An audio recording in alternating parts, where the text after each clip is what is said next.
Hey everybody, Jesse and Murray here. How's your summer been? It's been great. It's been good. The weather hasn't been that outstanding. It hasn't been hot, but hey, whatever. We'll take it. It's summer, so it's changing. Good mixture of business, family time, and hopefully everybody's having a fun and safe summer out there for what's left. Today, a little bit of a special day.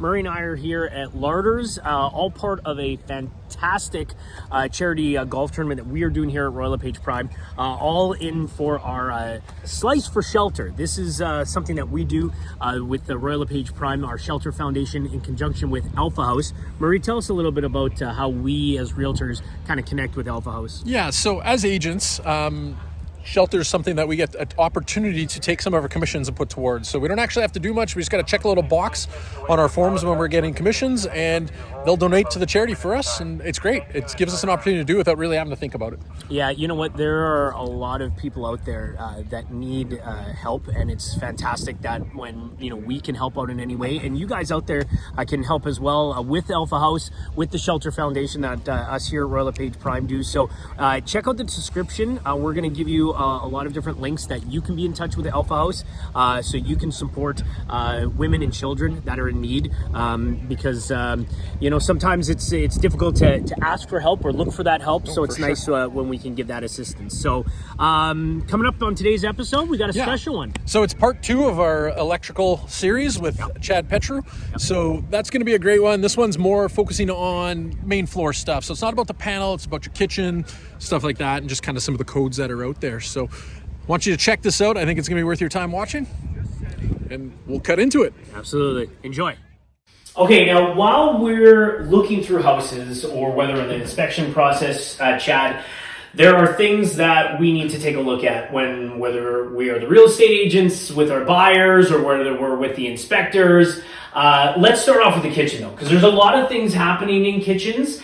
People do renos in kitchens, the most money spent in kitchens. You want to make sure that you do it right? Whether you're buying a house that has electrical that needs upgrades, or if you're upgrading your own kitchen. So this is a good place to start, right? Yes. Yeah, so take us through some of the things that we need to look at, things that we need to improve on, and things like that. So for us, our code book changes every 4 years. Oh, nice. And every 4 years, they add, change, depends how much they want to change. But kitchens, of course, have changed a lot. They've probably changed the most because people are having every sort of appliance. Mm-hmm. And anything that draws heat draws a lot of power.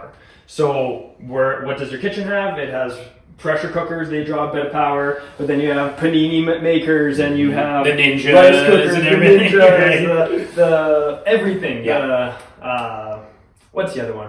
Air fryers. Air fryers. Yes. So love many it. different appliances. Yeah. And everyone wants all these appliances. Sure. Even things like a blender with a Vitamix. It draws quite. As soon as you turn it on, you use everything. Yeah. So they've started changing a lot of things in the kitchen, and so you need a lot of plugs in your kitchen. Okay. I would say not this era of home, but a lot of older homes than this. They have 1 or 2 plugs in the kitchen, and people usually have one of those big extenders that you can plug in 6 things, and that's only 1 circuit. Okay. So in coming in here for a kitchen reno, the first thing that I'm always going to look at is there's 2 plugs here, and they are too close to the sink. Okay. So for safety issues, you need to GFI protect those. Okay.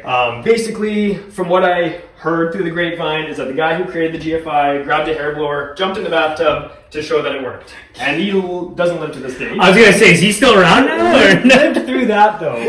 And so it's a big safety thing. You don't want to have something plugged in while you're doing the dishes, and an electrical appliance falls in. Yeah. Is there a certain distance that's... Yes. Okay. It is 1 meter.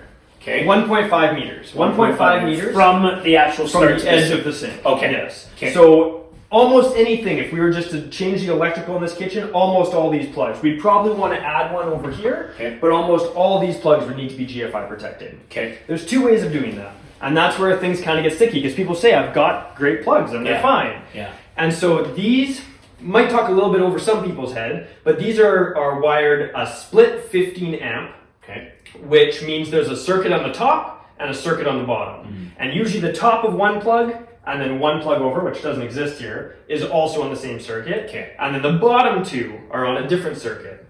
Now, they don't make a GFI plug that's a split circuit. Someone should patent that. I'm not going to, so go nuts. but you can get a 2-pole GFI breaker. Now, in this particular situation, the type of panel that they have, they don't make that. Okay. There are a lot of brands that they don't make that, and usually it's panels that are discontinued. They're still very prevalent in homes. So the only option is to rewire it. Okay. Or to add sub panels and lots of cost, you might as well rewire at that point. So another way we can do it is run 2 plugs on a 20 amp circuit, and then we can just put a GFI plug. Also more convenient, if it ever trips, the reset's right there. You have a breaker downstairs, it trips, you run all the way back downstairs, press the reset, or wonder why it doesn't work, call an electrician maybe. Yeah. But they have the reset right there. So typically we're just rewiring now. Okay. And now everything in the kitchen needs its own circuit because things are becoming so much larger, so much more powerful. So a dishwasher, if we rewire this, it definitely needs its own circuit. Yeah. A lot of dishwashers are on their own circuit. Some are not. But it might not be. Yep. Yes, yeah. This house is from the 1980s when you were talking about like the age and stuff like that. So are we talking about now, when people come in here and they look at certain things, should we be more concerned about houses that are like 1975 before? Like if someone's looking at a house of 1980 and plus, should things be kind of good to go aside from what we've talked about already in the kitchen, or are we looking at a certain period of time that stands out more than the others? Yeah, it's hard to say in a time frame because yes, stereotypically after the 80s, the fridge is going to be on its own circuit likely, the dishwasher is going to be on its own circuit likely. In a home like this that doesn't look like it's been touched too much, that's great news. It means no one's really tampered with it. But if people have tampered with it, I just want to relocate my fridge, there's a plug on the other side of the wall, I'm just going to grab power off that. And we see that a lot. We see where a lot of things have just been done incorrectly, but it works. Like the fridge still works on that, no problem. So it's less about the age, more about kind of looking at it. 80s, most of the things should be up to par. Okay. Microwaves, own circuit, things like that. And then we also start talking less about code, but more about, are we doing pot lights in here? Are we doing under cabinet lighting in here? Are we, all those kind of things that really come into play in the kitchen. And like you said, kitchens are probably the number one thing renovated. There's a big market for it, especially for someone like me, because people will call the professionals for that. You're renovating a bedroom, you probably don't need an electrician. If you do, it's a smaller job. Yeah, and it's more than just, replacing with IKEA cabinets, throwing, a stainless steel appliance. The first thing is, it should be looking at what new things are you added? What do you need to do? Like, what does a professional, the electrician, need to do before you get so excited about putting all that new stuff in? I know you were talking about appliances. Let's just quickly, before then we move in the home here, microwaves. You were mentioning something about microwaves and tripping. Yeah. So one of the newer codes is arc fault protection. Okay. And so the best way to describe that is when you're vacuuming and you have your vacuum plugged in and you go and you pull that plug out while the vacuum's running, you see a little arc. Yeah. So the step one for the Canadian code was that bedrooms needed to be arc fault protected. Okay. And that's because there's so many linens in there, clothing everywhere, and it definitely makes sense. Since then, it's been upgraded that virtually every plug in your home needs to be arc fault protected, with the exception of 3. Your fridge, your counter plugs, and your sump plug, because you don't want that accidentally tripping. But that has been affecting specifically microwaves. Also exterior plugs. People want to plug in a circular saw and it trips. Arc faults don't play nice with a lot of power tools, as well as arc faults don't play nice with microwaves. I've been working with the city to try and find remedies. There are a few different ways of arc faulting. We can put an arc fault plug, we can put an arc fault breaker, we can do what's called a dead front downstairs, kind of like a plug next to the panel. I have found that each of them trip inconsistently. Sometimes a home gets built and there's a new microwave and it trips 5 times in the first week. And sometimes that exact same microwave won't trip someone else's house. And I don't know, I kind of thought that once they start pushing the arc faults, the technology would catch up. And I'm still kind of waiting for that. So it's very inconsistent. It is code. We have to put arc faults in. But now it's just kind of working with the homeowner, working with the city to try and figure out the best way of doing that. And I'm not saying that when we renovate your kitchen, you're not going to be able to have a microwave. It's more working through that and knowing that that could be a problem that may arise. Doesn't mean you have a bad electrician, doesn't mean you have a bad microwave. Just means we need to kind of figure out the solution. Absolutely. So now we're going to take a little bit of a walk into the hallways of this home here, because there are things to think about when we have older homes. When we get a brand new build, usually there's no worries. I mean, there's other worries about building homes. I'm sure we've touched on that on other episodes. But when it comes to things that are up to code, things that need to be changed and stuff like that, new builds, that's going to be taken care of. But in this house in the 1980s or a house older, there are some things that you recommend that need to get done, whether they can be grandfathered or not. Let's start in the hallway. Hallway, we're looking at the smoke detector. That's probably one of the biggest ones. And as well, with the changes of the code, it has changed what is required. And so in the hallway, we need to have a smoke CO detector. Okay. And that has to be within a proximity to all of the bedrooms. Okay. There are some larger homes now, not usually in a renovation, but larger homes where there's another bedroom way across the house. Sometimes we need 2 of those on that floor.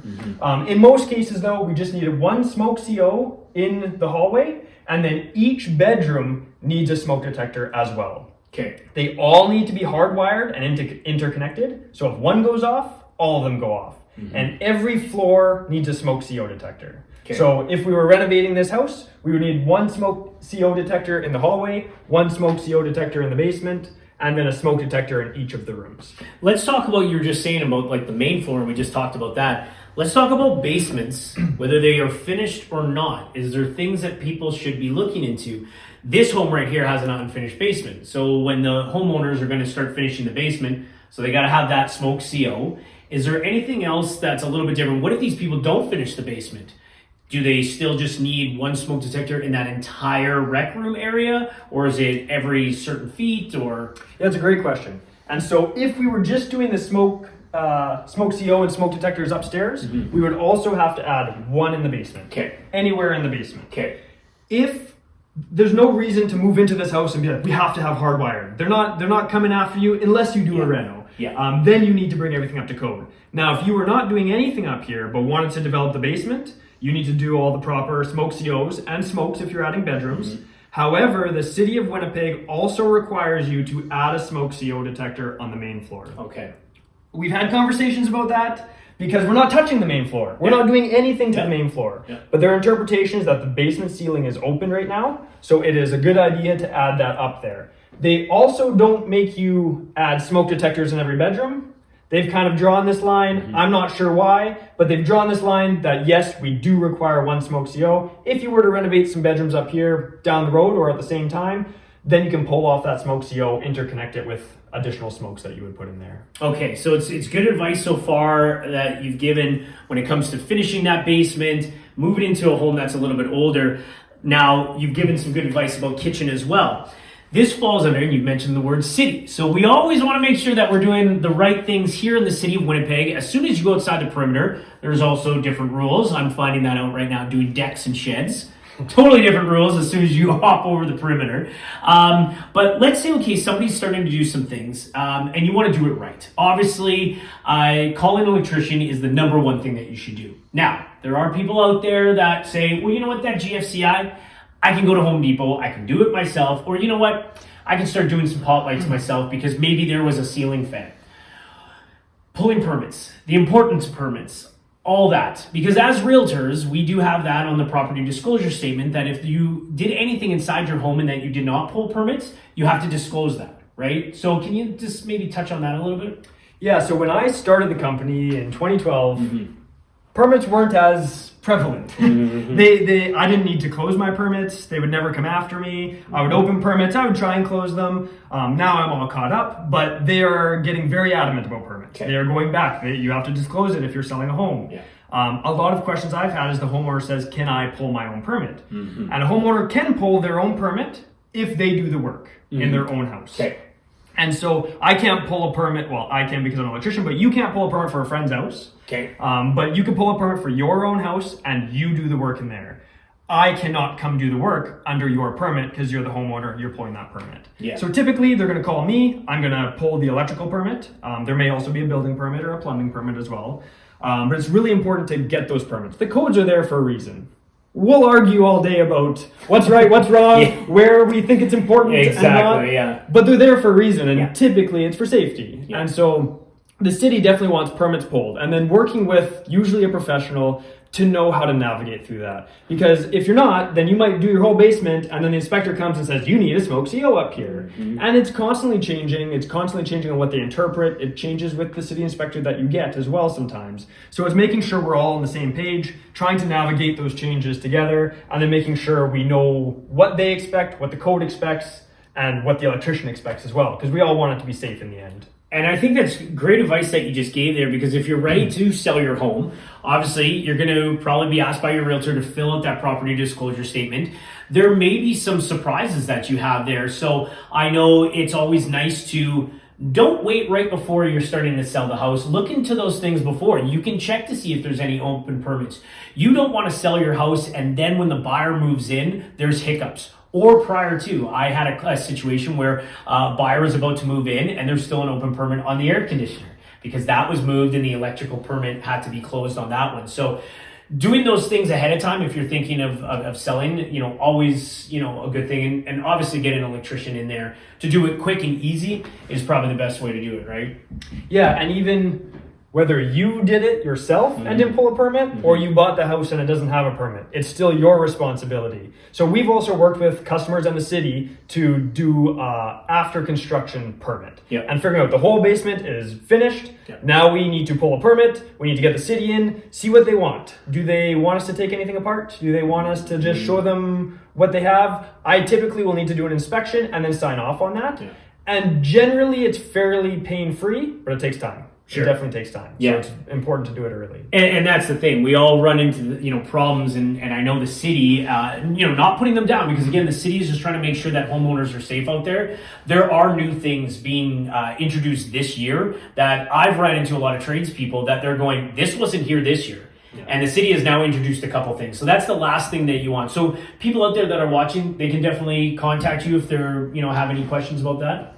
Yes, for sure. And then kind of seeing that as well, because if they did it to code 10 years ago, the permit pulled is for 2023, you have to follow 2023 rules. Yeah. So if things have changed in that time, there may be changes that we need to make too. Absolutely. Always changes happening. Talking about changes to your website, but we're going to make sure that we tag the website. Go check out Chad's website if you've got any questions there. Because what Murray and I try to do is try to, when we take you through houses, we try to give you as much advice as we can. At the end of the day, we're not licensed electricians. So we want to, talk to the professionals out there, which will help you sell your home, make the right decision when you're writing an offer. And then when you move in as well, whether you're doing renos or stuff like that. So thanks again very much for joining us upstairs, and last episode joining us downstairs. If you ever have any questions, definitely contact the pros.